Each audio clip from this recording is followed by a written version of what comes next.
María Jesús Alvarado nace en 1878, un año antes de la Guerra del Pacífico. Y es una guerra que lo cambia todo. De manera que la vida que ella tenga hay que tomar en cuenta que está en relación a los cambios que se generarán después de la Guerra del Pacífico.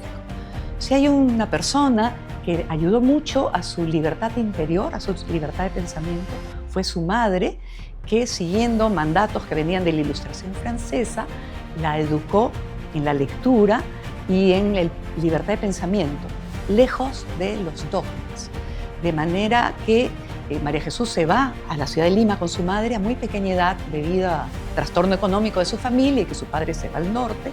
Y entonces llega a una ciudad sin fortuna, siendo de una clase media provinciana, y intenta estudiar, que es lo que hace a una edad grande. A los 14 años entra a un colegio a seguir 3 años de primaria, pero en sus discursos de fin de año vemos que ya ha logrado un nivel de autonomía de pensamiento notable, porque cuestionará que la mujer sea sierva de su cónyuge, cuestionará los matrimonios desiguales y también exigirá al Estado secundaria pública femenina. Tenemos que después de este primer elemento que nos dice que ella está avanzando por un camino muy propio, ella se va a empezar a interesar, en trabajar, y se encuentra con las limitaciones que le plantea la sociedad. Da un examen como preceptora de 3er grado de primaria y luego, sin estar contenta, se refugia, se aísla durante 12 años, de los 18 a los 30, en su casa, en donde lee, escribe literatura, pero lee mucho de revistas internacionales, se vuelve positivista.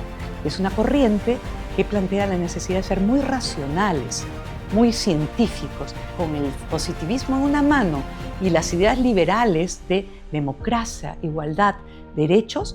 Ella mirará a la sociedad y escogerá algunas causas de las que quiere ser reformadora. Por ejemplo, la situación de los indios. Ella va a entrar a la sociedad proindígena con Dora Mayer y Pedro Zuller a defender a la población indígena de los asaltos y robos de los gamonales, sobre todo en Puno, pero también en el resto del país. A la vez estará defendiendo el derecho a la huelga, el derecho a la protesta de esta nueva clase social, los obreros, y va siempre a valorar sus marchas, ¿no? A acompañarlas, a defenderlas, a quejarse de la represión gubernamental contra las mujeres obreras. Es un fenómeno nuevo, pero su lucha central será por los derechos de las mujeres. Ella conoce a esta Dora Mayer de la proindígena, también conoce el trabajo de Zoila Aurora Cáceres, lee de sus antepasadas, digamos, Flora Tristán, Clorinda Mato, Mercedes Cabello, y siente que sí, que hay que dar la propuesta completa. Y es en 1911, en una famosa conferencia en la Sociedad Geográfica, siendo ella alumna libre de San Marcos, de la Facultad de Letras, que con prensa, con mucho público, va a presentar su propuesta feminista con 4 puntales. Educación de la mujer. Primero, decir que la mujer tiene la misma capacidad que el hombre, que no es cierto que es inferior, y esto obedece a prejuicios históricos, pero la historia misma demuestra cómo hay muchas mujeres capaces, pero que al no estar en un movimiento no ha generado una mejora en su situación. Pero las mujeres están avanzando y para ello requieren ser útiles a la sociedad. ¿Y cómo lo pueden hacer sin ser educadas? Nuevamente pide educación secundaria, acceso a la universidad y una educación que sea igual para hombres y mujeres. Pero hay una excepción de 3 cursos. Los cursos tienen que ser de la misma calidad que los hombres, educación mixta, pero la mujer debe tener una identidad doméstica, una identidad maternal, sea con hijos biológicos o sea con los niños de la sociedad. Y para eso tiene que formarse en ciencias domésticas y en puericultura. Para ella será clave, es la primera que habla de estos temas. En Buenos Aires sí lo hacían, tal vez ella lo aprende de allí. Y además en gimnasia. La mujer no debe tener una vida retirada, recostada, sino tener energía para que su educación sea intelectual, moral y física.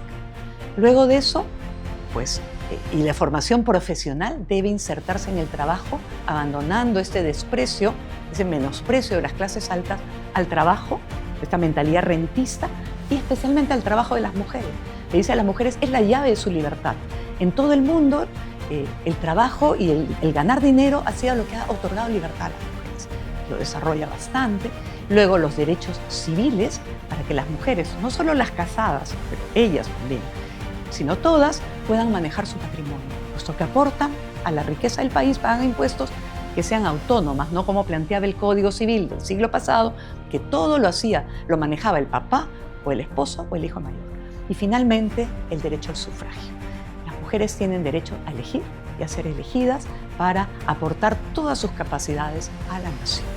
Luego de esto, 4 años después, en el año 14, va a estar formando la primera institución feminista del Perú, con las mujeres más destacadas, 77, y universitarias, benefactoras, filántropas, etc. Y iniciarán las campañas graduales.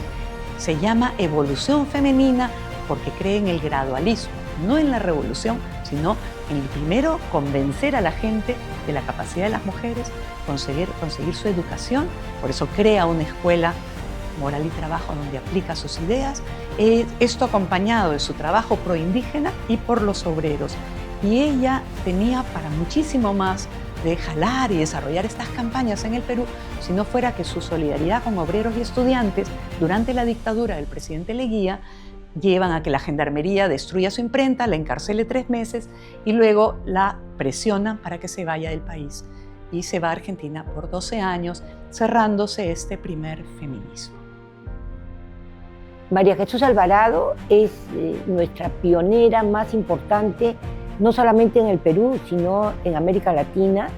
Ella escribe un texto en 1910 que manda a un congreso en Buenos Aires, pero lo más importante en Lima es que en 1911 ella da un discurso que se llama El Feminismo, publicado y difundido, donde entre las 4 cosas que plantea, que tienen que ver con también el derecho a la educación, el derecho a la salud, en fin, pero ella coloca allí una propuesta que es el derecho al sufragio que teníamos todas las mujeres en nuestro país.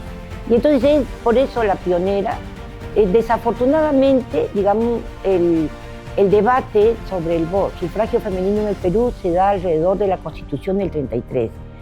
María Jesús Alvarado no está, porque ella sale al exilio, va a la Argentina. ¿Y por qué va? Porque está ella apoyando al movimiento sindical que recién comenzaba en el Perú, y entonces presta su imprenta, digamos, son pues enfrentamientos que hay entre los sindicatos y la patronal, como se hablaba en ese momento, y ella sale al exilio. Previamente está en la cárcel de Santo Tomás, donde las mujeres iban presas en esos momentos, y entonces la gran figura del debate en la Constitución del 33 es hoy la Aurora Cáceres. Pero María Jesús está desde Argentina siguiendo el proceso en el Perú. Es amiga de Alex Miró, que va a ser otra de las pioneras feministas en el sufragio femenino en Argentina, ¿no? Que luego será también impulsado por Eva Perón, pero ella está con las pioneras. Y con esto quiero decir que las pioneras de Perú, de Argentina y las del mundo estaban en vínculos y relación, porque en 1923 llega la delegación con la señora Carrie Chapman de la Organización Mundial por el Sufragio Femenino, y quien la recibe es María Jesús Alvarado. Pero también la recibe Víctor Raúl Aya de la Torre, pero esta señora era quien ocupaba el lugar de las sufragistas más importantes que había habido en Inglaterra y en Estados Unidos. Y entonces lo que quiero decir es de que había una red de sufragistas que estaban relacionadas entre ellas. Bueno, María Jesús sigue en Argentina, logra regresar del exilio el año 36, y ella retoma el trabajo feminista, el trabajo por el sufragio, hasta, digamos, que llega el año 45, que es la apertura democrática con Bustamante, José Luis Bustamante. Y entonces en este Frente Popular, donde el APRA, ¿no es cierto?, regresa del exilio, hay elecciones, sale elegido Bustamante, el Congreso, tanto la Cámara de Diputados como la de Senadores, está presidida por apristas, aprueban, ¿no es cierto?, esta elección para el sufragio para las mujeres en las elecciones municipales se hace realidad. Este que había sido aprobado en la Constitución del 33.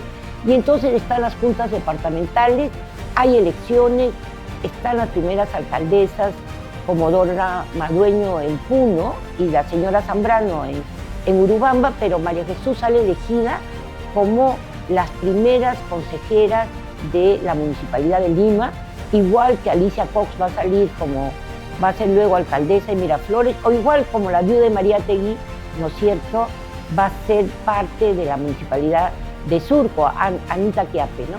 Y entonces lo que quiero decir es de que ella, desde 1911 hasta en el momento del 45, hasta el final de su vida, ella sigue siendo un referente importante. Cuando el año 55 finalmente, digamos, se aprueba en la Cámara de Diputados y Senadores el voto, la figura más importante sigue siendo María Jesús Alvarado. Es entrevistada en El Comercio, La Crónica, La Prensa, en todos los periódicos peruanos e internacionales. Y entonces, con esto quiero cerrar y decir que quien marca la ruta por la lucha del sufragio femenino, por el derecho al voto, por la paridad en la que estamos hoy día, es María Jesús Alvarado en el Perú, y decirles que no es solamente una pionera en el Perú, sino en América Latina.